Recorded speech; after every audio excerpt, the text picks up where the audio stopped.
This is Codified Wisdom. Sharp insights, no fluff, and real-world wisdom from leaders who want to get you further, faster. Now, here's your host, Eric Eager. Hey, everybody. Thank you, and welcome to another episode of Codified Wisdom. And, today I am really excited because today on Codified Wisdom, I'm joined by Michael Breit, and Chairman and CEO of Eisner, partner, and he's been 3 decades. He's been, fighting through and helping the accounting profession for more than 30 years. Let's talk about SEC compliance, advisor leadership, IPOs, major broadcast, sports. I love talking to you about all the different sports entities. And, and the thing about it is that not only that, but you joined and helped grow Eisner to what it is today. And that took a real entrepreneurial spirit, which we really don't see as much in the accounting. At the time you were doing it, you were really leaping off on the deep end there, and I'm sure you got questioned by a few people. But in all that, you've had. I'm excited to have you here because you've got Big Four experience, you've got mid-sized firm experience, you have gone through strategic partnerships, and today what we're going to do is dive into some of those lessons, some of the pivots that you had, and we're going to hopefully, share some wisdom that somebody out there listening and watching can benefit from some of the lessons learned the hard way. So, welcome to the show. I'm so glad to have you on.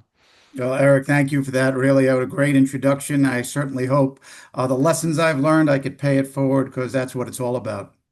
Oh, man. Talking about that, we got to know each other a little bit, and just hearing some of the things on your journey that and it's so interesting. People that we get to talk to, just their paths.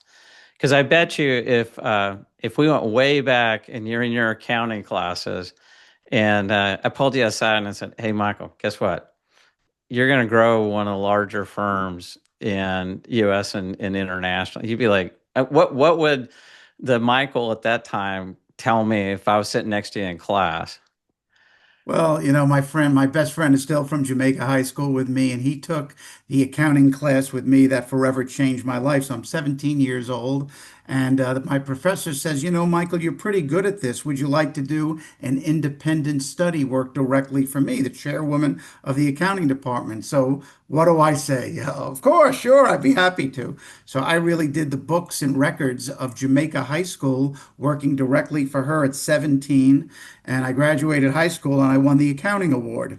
I go on to college and just it fell into my lap in a lot of ways. I obviously become an accounting major. I become president of the Accounting Society. I get all the interviews from the big 8 firms, and I landed at Ernst and Whinney in 1984. And so from then on, did I know what was going to happen, Eric? I had no idea. But all I knew is I came from modest mead, kid from Queens, worked hard, became a partner at Ernst and Whinney in 1997, and then made the big move when I went to Eisner in 2004, 7 years after I made partner. And that was a very, very tough move because the world was changing. My heart was always in the mid market, but in 2002, 2003, the Sarbanes-Oxley regulations came out. And the Big Four, not only did you have to audit financial statements of the Fortune 500 companies, you had to audit their internal controls. So what happened was the Big Four just moved up market to service the Fortune 500 companies, and they defected from the mid market at that time. And my heart was in the mid market, and I really thought it was time for me to make a change. So I'm 41 years old. I have 3 kids that are 10, 7, and 5. And I get this opportunity to launch the sports media and entertainment group at Eisner. Now, I will tell you, my father died a few years before then. My father had one job in his life, and if he was still alive, he'd tell me that I was out of my mind to switch after 20 years of being in a firm with all that goodwill to go to a $70 million firm from a Big Four firm. He'd say, "Are you crazy? Are you kidding me? What are you doing?" And it was the best professional decision I ever made. Man, all right. So we talked about it. Let's dive into that a little bit because in my accounting career, you worked through, you put the long hours in, and you made it. You were partner at it was Ernst and Young when I was there, but you finally made partner. Tell me about the day when you had to you walked in and had that discussion with your family to say, "Hey, I'm gonna make a leap here, and it's gonna be a little scary, and and I'm not sure." Because how much did in the division they wanted you to take over, how much experience did you have in that before you accepted? So I got very lucky because I started my career in 1984, and in 1987, I was very friendly with a senior manager at Ernst. And the senior that worked for him on the National Basketball Association resigned. And he said, Michael, I want you to be my senior accountant on the NBA. And of course, I said, sure, I'd love to. So I got involved with the NBA in 1987. He thought I did a very good job. And then all of a sudden, the New York Jets came up. And then Associated Press came up, then New Line Cinema came up, and then before you know it, you tumble into your career and you're a sports media and entertainment expert. So I got expertise early on from 87 through, I would say 90, 92. I got all these sports media and entertainment clients. Then the Islanders came, Time Warner Cable, Young Broadcasting, Inside Communications, some great, great, great clients. And so, when I made partner in 97, I felt pretty good. I was noted as one of the cable, television, and broadcast experts in the firm, and I also co-led the sports practice. So in 2004, when I left Ernst, it was a scary, scary move because again, I think I was going to make the right move, but you have three kids, you have a family on the line, you don't know what's going to happen. But again, the firm was changing, and again, Ernst was great to me on the way out. They gave me a whole bunch of clients. They said, Michael, we're not going to take on these clients because they're too small. Why don't you take them with you? I didn't have to pay for them. So they gave me a great exit and really paved the way for me for my start of my career at Eisner. So that worked out very well. So a great lesson learned for leaders is never, ever burn any bridges, ever. Because again, they were really wonderful to me on the way out. I wasn't upset. We obviously parted ways amicably, and I started my career at Eisner. But I think I knew what I was doing because I had all this sports experience. But the other thing, what I did is, a whole bunch of people from Ernst and Young called me. They say, "Well, how do you like it over at Eisner?" I said, "Well, I love it," and I was able to recruit 8 partners from Ernst and Young to Eisner to work with me and really grow to become one of the top sports media and entertainment accounting advisory and tax firms in the country. Wow. And I guess at that point, when they approached you, um, tell me a little bit about, what was the process that you went through? I mean, first of all, what was the tipping point that you kind of went, hey, it's the right time.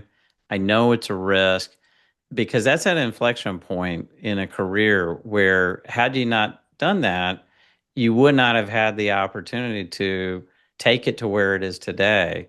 So I've got that question for you. And then from a leadership perspective, when you joined and you started to grow the firm, walk me through this kind of mindset of, hey, hey, fellow partners, we're going to start growing and this is how we're going to do it.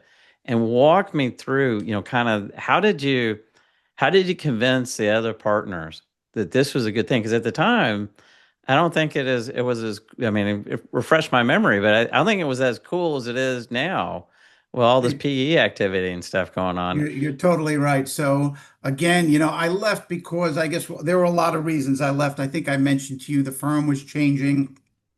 They were getting out of the mid-market, but the inflection point was I'm at Peter Luger's with the CFO of a $125 million company. He shakes my hand and said, Michael, congratulations, you'll be my new accountant. And it was a substantial fee. I call my managing partner at Ernst, tell him what happens. He goes, Mike, I hate to do this to you, but call the CFO back and withdraw your proposal. It's too small.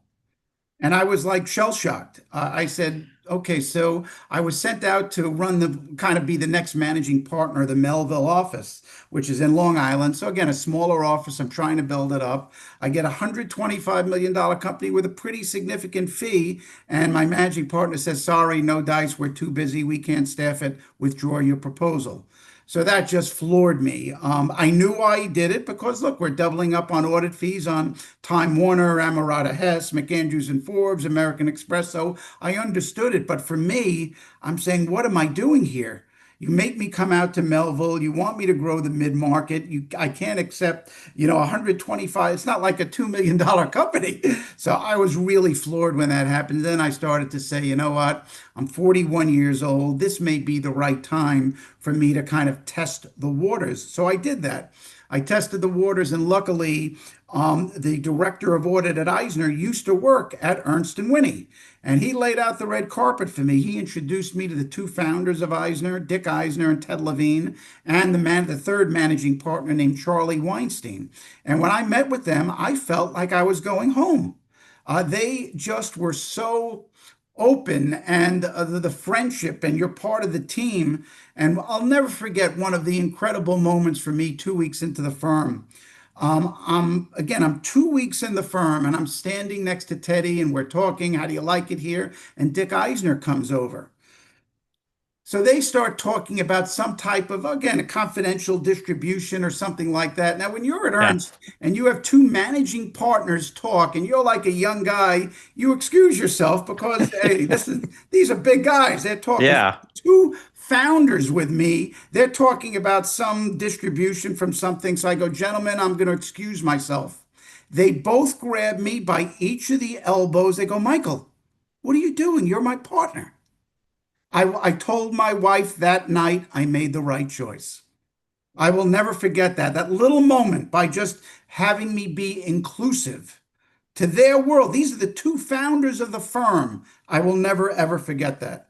Wow. So that was an incredible moment for me. And I got very, very lucky, Eric. I know a lot of people say, no, you make your own luck. But like Dick Eisner, I'm in the firm 2 weeks. And he says, Michael, I know you do a lot of retailing. I'd like you to meet the CEO of a $500 million retailer. I meet the CEO, and luckily, the audit committee chairman went to Queens College like I did. His name was Yeah. Mike Goldstein, the former CEO of Toys R Us. He Oh, and I yeah. hit it off, and he hires us because Dick already said it looks like they'll go with Grant Thornton, but Michael, maybe you'll convince him to go with Eisner. Sure enough, I'm 2 weeks in the firm. I'm bringing a $500,000 client. And I always kept it quiet. I never gloated. The clients came in. I never said a word to anyone. I just put my head down, did my work. And that to me was a big deal because some people gloat about it. I did this, I did that. I never said a word. I was bringing client after client after client, yay for the firm, yay for the team. I brought in Yeah. 35 clients in a year and a half.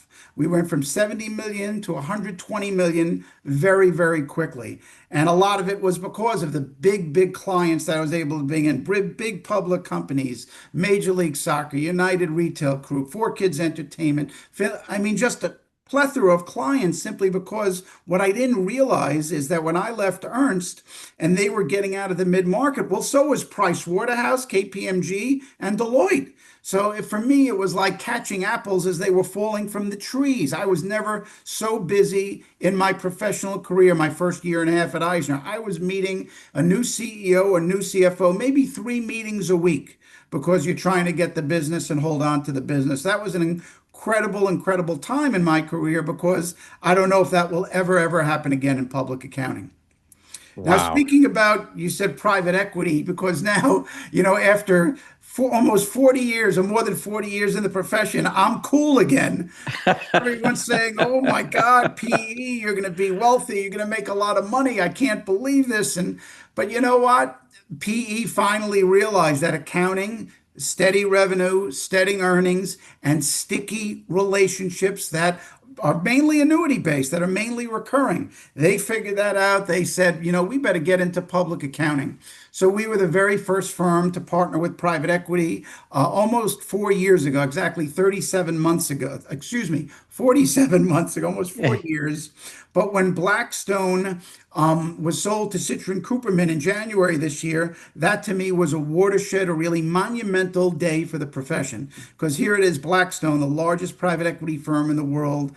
Now, they were sold from New Mountain to Blackstone, and that to me was a huge day. So when you look at the top 25 firms in the country, other than the big four, 16 of 21 of those firms have changed their capital structure, either going to PE, merging, minority investment, or going through an ESOP. 16 of 21 have changed their capital structure. So it's been an incredible, incredible time in public accounting. And for me, I am so gratified that I'm able to make my partners, who I convinced to come over, that they're going to have some serious financial security. And it really is incredibly gratifying to me.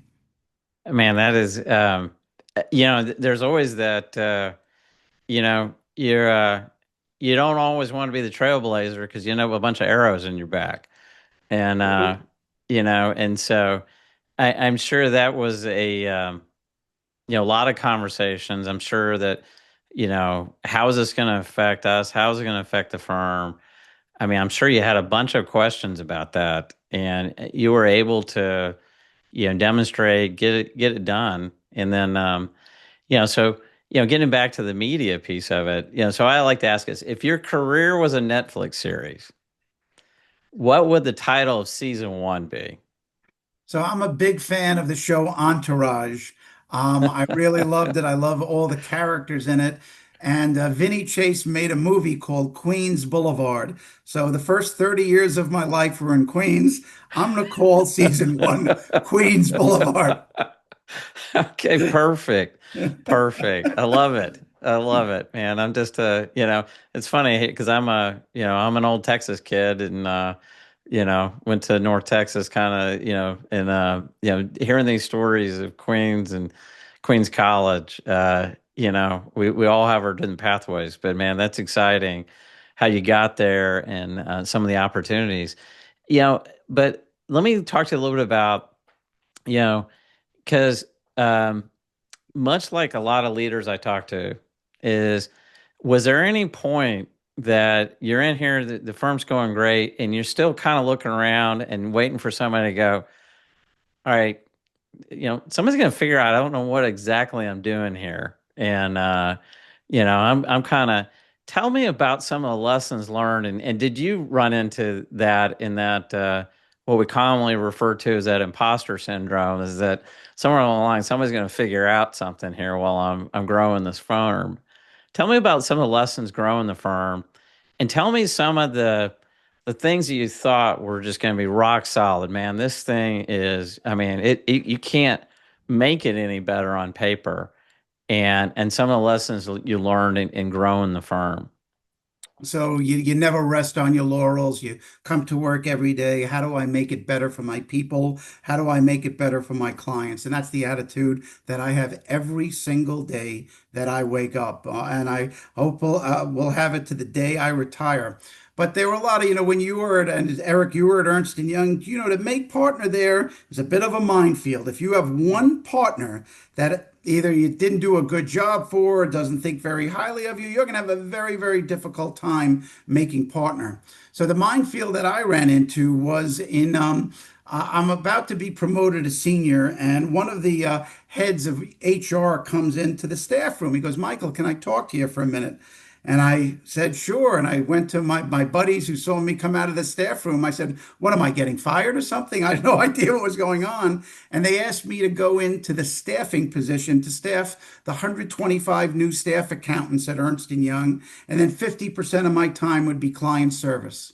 Well, they really liked what I did in staffing. And then Ernst and Winnie merged with Arthur Young, and that 2 years became 3.5 years. Well, I come out in client service.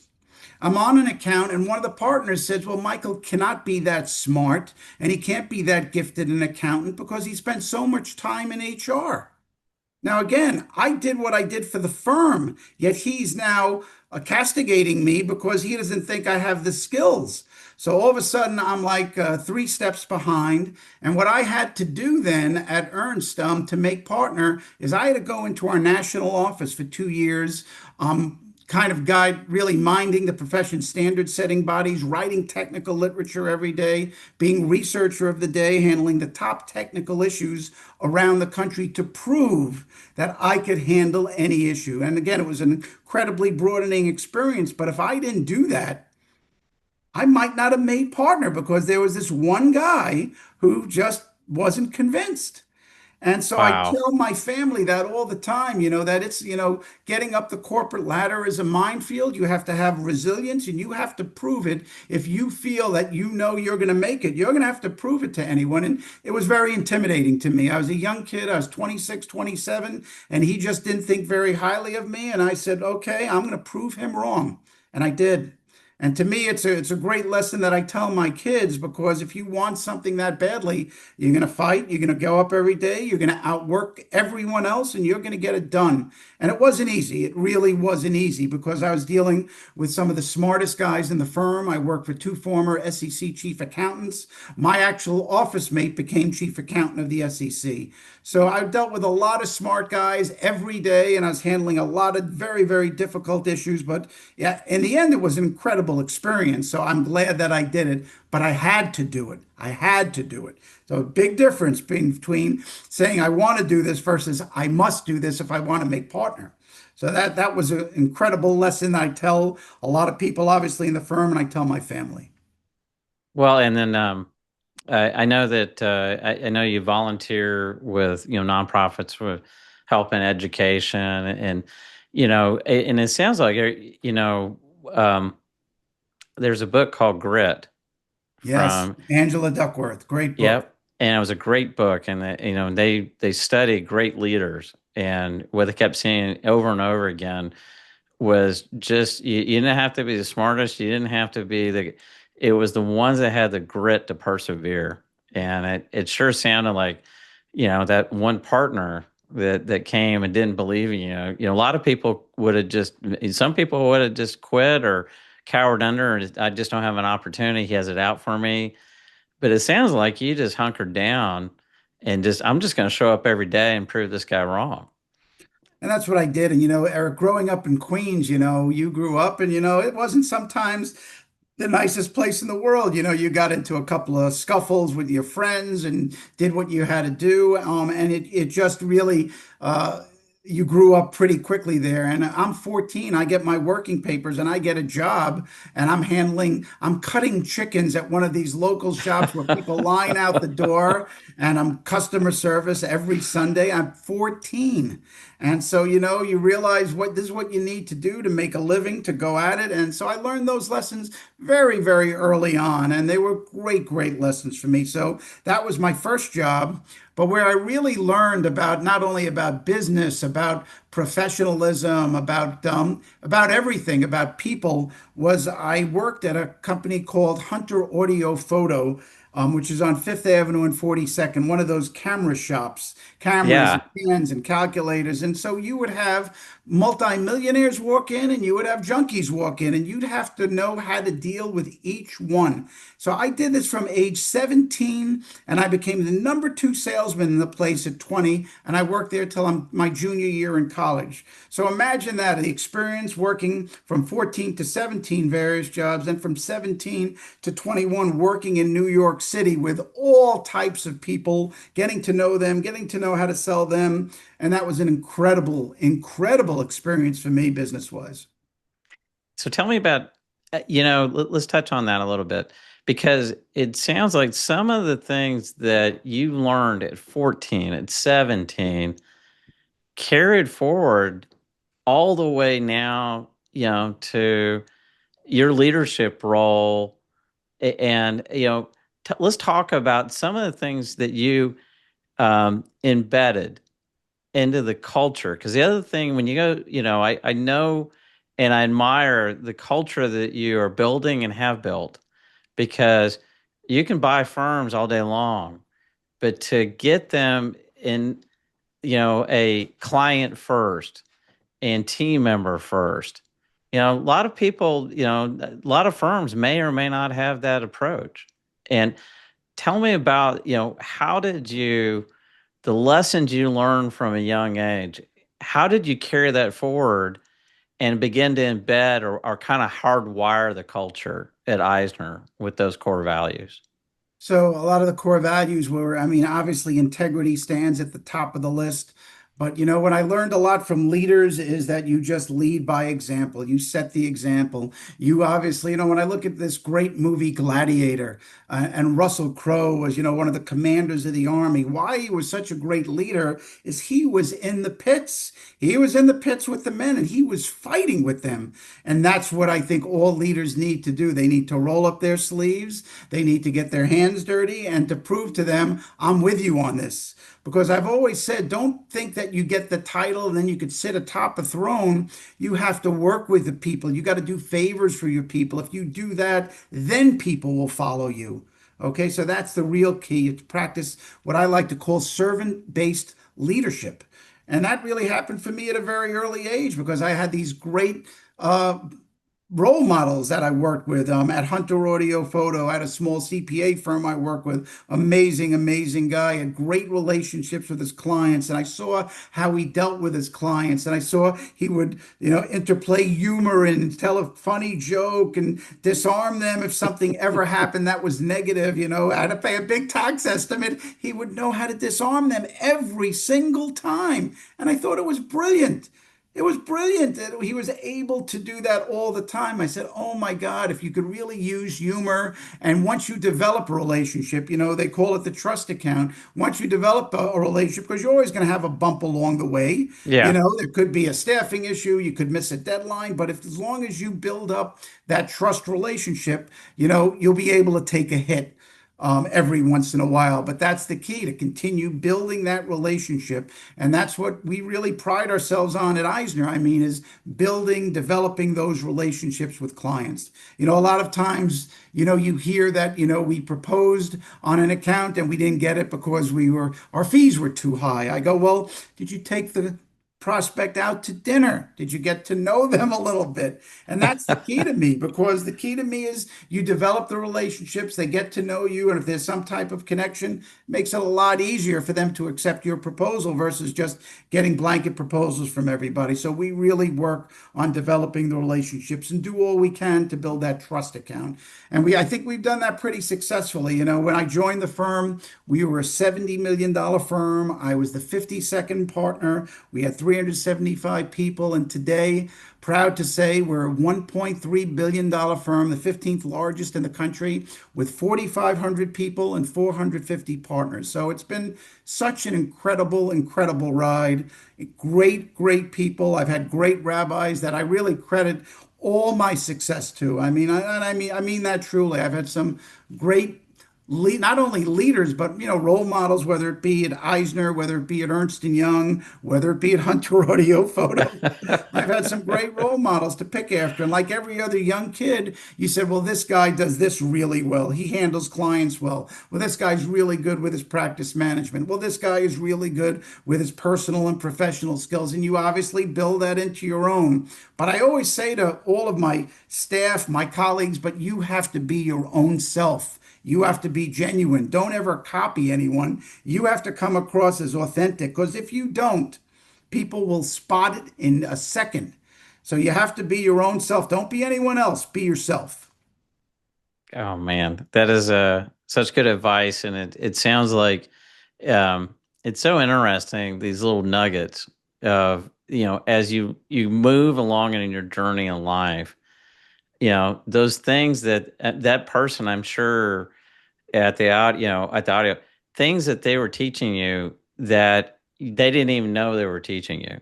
And one of my favorite videos that I dusted off every now on YouTube. It's by Dr. Rick Rigsby, and it's everything I learned was from a third grade dropout. And he talks about his dad and the things about, like what you talked about. He it tells a story about his dad getting up early in the morning. I mean, to go to work, and they said, "Well, why do you do that?" And it was always, every now and then you might catch me in the act of greatness, Mhm. and showing up and doing the things, and that serving leadership, it cascades down. It's the only way. I mean, your demonstrated leadership is definitely sets the tone for the rest of the organization. That's for sure. Um, And I'd so be remiss, Eric, if I didn't mention my family. My wife of 33 years is amazing. She was at in HR for she had 500 people reporting to her. So she is probably the best expert I've ever seen in conflict management. So if I ever have an HR issue, and you have those a Yeah, lot oh, of yeah. people issue, I go to Hillary all the time. She's my first person that I always speak to. I say, honey, how would you handle this? This is what happened. And always gives me great advice. And our middle daughter, Amanda, followed in her footsteps. So she's now in a significant HR role in financial services company. She sends me leadership quotes every morning. She sends me these great messages, prioritize enthusiasm every day. So like Wow. my family and my two other kids, I have three kids. I wouldn't be where I am without them. I mean, they give me so much pride and joy every single day. So having that support system really propels me every day. Oh man, you sound like you were, humble but appreciative of all the things that have happened. That's just it sounds, phenomenally great leadership. That's for sure. Well, tell me a little bit about, looking forward. You know, the the CPA profession is changing so fast now with the introduction of AI, and it's supposedly coming for the tax professionals' jobs, and it's gonna make audits a couple of clicks away. Tell me a little bit about your kind of how do you see the vision for the profession? Where do you see it heading? And tell us about if you could be crystal ball, what is it going to look like in 3 or 4 years? That's a great question. And AI really is we're spending a lot of time on it. We hired a chief AI officer, and he's been doing an incredible job in all of our service lines. As it relates to audit, it's going to have a major impact on what we're doing. A while ago, we said instead of having the regular diamond-shaped hierarchy, staff and then seniors, managers, and a partner, you're going to have what they called out a bulged out diamond because half of the diamond is going to be outsourced, and half the diamond is going to be technology. So we knew technology a few years ago was right around the corner. But I will tell you, in the last 6 months, I've met with over 25 different AI vendors supporting the public accounting profession in regard to how you could put financial statements together in a snap, to how you could get receivables done, your receivables testing done within a snap of your fingers. I mean, the stuff that is going on is really, really incredible. So I do think the profession is going to change, but I do think it's a great profession because at the end of the day, we could have all of the, again, AI to propel us and getting us information. But no matter what, someone's going to need to distill that information, and someone's going to need to analyze that information, and someone's going to need to communicate that information to the client. So that to me, again, will there be less staff positions, less of the grunt work they call it? There probably will be. But at the manager level, I think it's going to grow even further because you're going to need more of those people out there taking all the information from AI, distilling it, analyzing it, and communicating it because there's just so much information out there. And the key is the communication. I don't think that will ever die. So I think that's going to be a long, long road. And, will tax returns be easier to do? Sure, they might be. It might be a push of a button. But when you get into complex transactions, that's when we earn our keep. I mean, that's Yeah. really what we get paid for, to do a 1040, with just a W-2 income and one 1099. Well, that's not what we do. And some people think we do that. No. No, we don't do that. We do very 250-page complex tax returns with complex transactions. So will it make, and believe it or not, when you look at 90% of the country,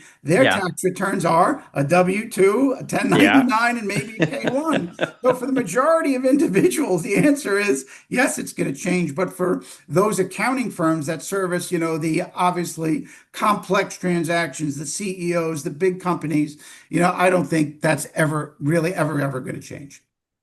What do you think?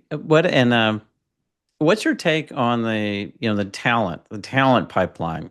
Because I can tell you, just in my own, in my own house, I go to I have twin sons, and I go, hey, have you thought about accounting? It's always going to be in demand. You're always, and they were like, Dad, I don't do that. That's boring. And I'm like, and I'm just doing my best sales pitch. And Tell me about what do you think, the talent pipeline and the next generation of CPAs and how's that looking and what do you think's what can we do to increase the awareness of all the amazing things you can do with an accounting and a CPA?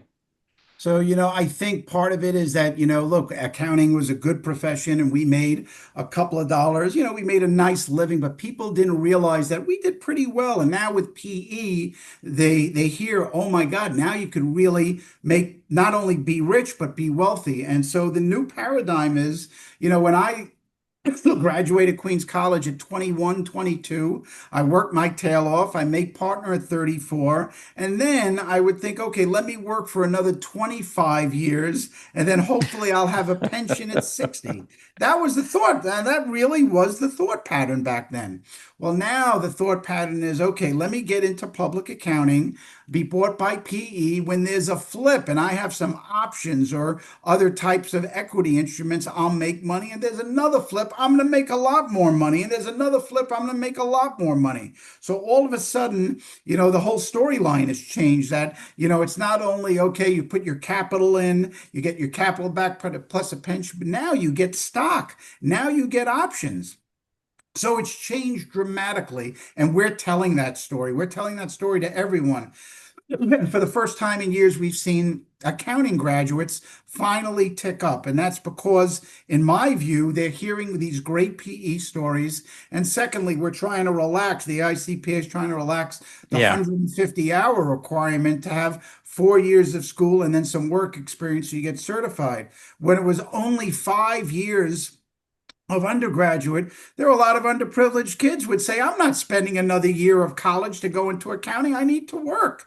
And we lost a lot of great students because of that. So now, because of those two reasons, we've seen an uptick in the number of accounting graduates. And I truly believe it will increase, though I shouldn't, Eric, very honestly, all my three kids were interns at Eisner Amper, and they all said the same thing. They said, Dad, you have some wonderful people in your firm, but there's no way I'm going to be an accountant. Well, I said, okay, that's fine. but my compliments to them because I've built multiple companies and I've always said the toughest position in the company is the HR team because just so many issues and the support they give to people and having to deal with the complexities of people. And I'm always admiring anybody in the HR teams and HR profession.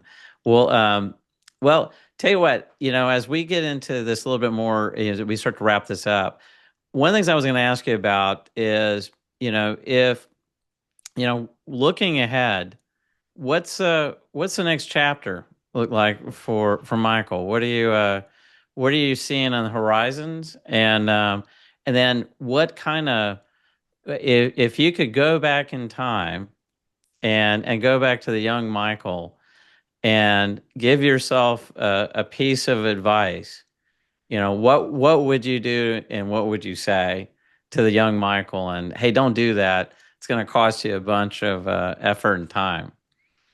So I would say, well, first of all, where I'm going, well, I found out today, Eric, that I was voted in again as CEO for the next 3 years, beginning August 1, 25. So that just happened today, actually. And after that, Congratulations. 3 years, I think I probably will retire July 31, 28. What I do after that, I might do some consulting. I'll probably be on a few boards, but I think I'll play a little bit more golf, a lot more pickleball, and hopefully have some grandchildren along the way. But I look forward to that tremendously. What I see, or what I would have told young Michael in the beginning, young Michael was probably maybe a little brash in the beginning. I was bringing a lot of business at Ernst and Winnie.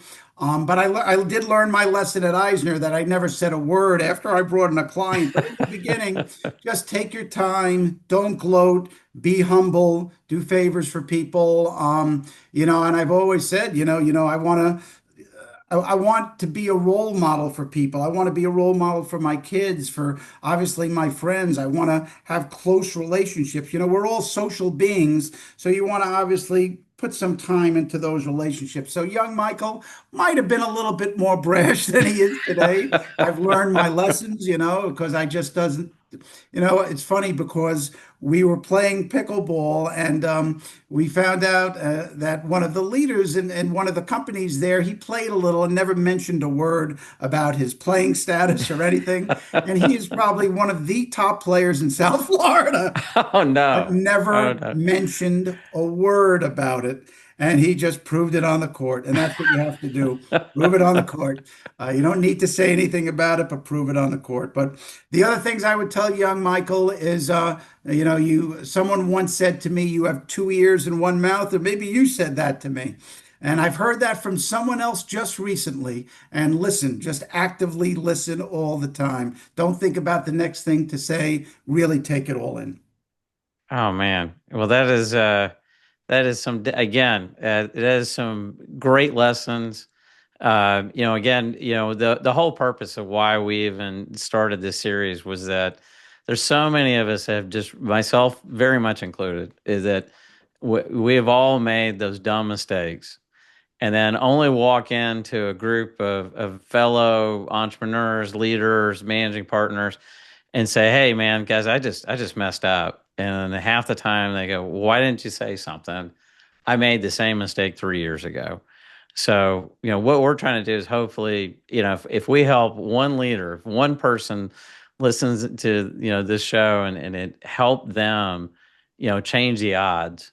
We just don't know what that ripple effect is going to have from your sharing your wisdom and experience and setting the example. So thank you so much for taking the time. I can't tell you how much I appreciate you being on here and just listening to your story and journey. It's, I admire what you've done and the culture you're building, and you're making the accounting profession proud for the teams you're building there. So thank you for your time. It is much appreciated. It is my pleasure, Eric. Great spending time with you. Thanks for listening to Codified Wisdom with your host, Eric Eager. Want more? Subscribe and follow Codified Wisdom on YouTube, Spotify, or your favorite podcast platform. To learn more about Eric Eager and how 4Impact Data helps leaders get further, faster, visit 4impactdata.com.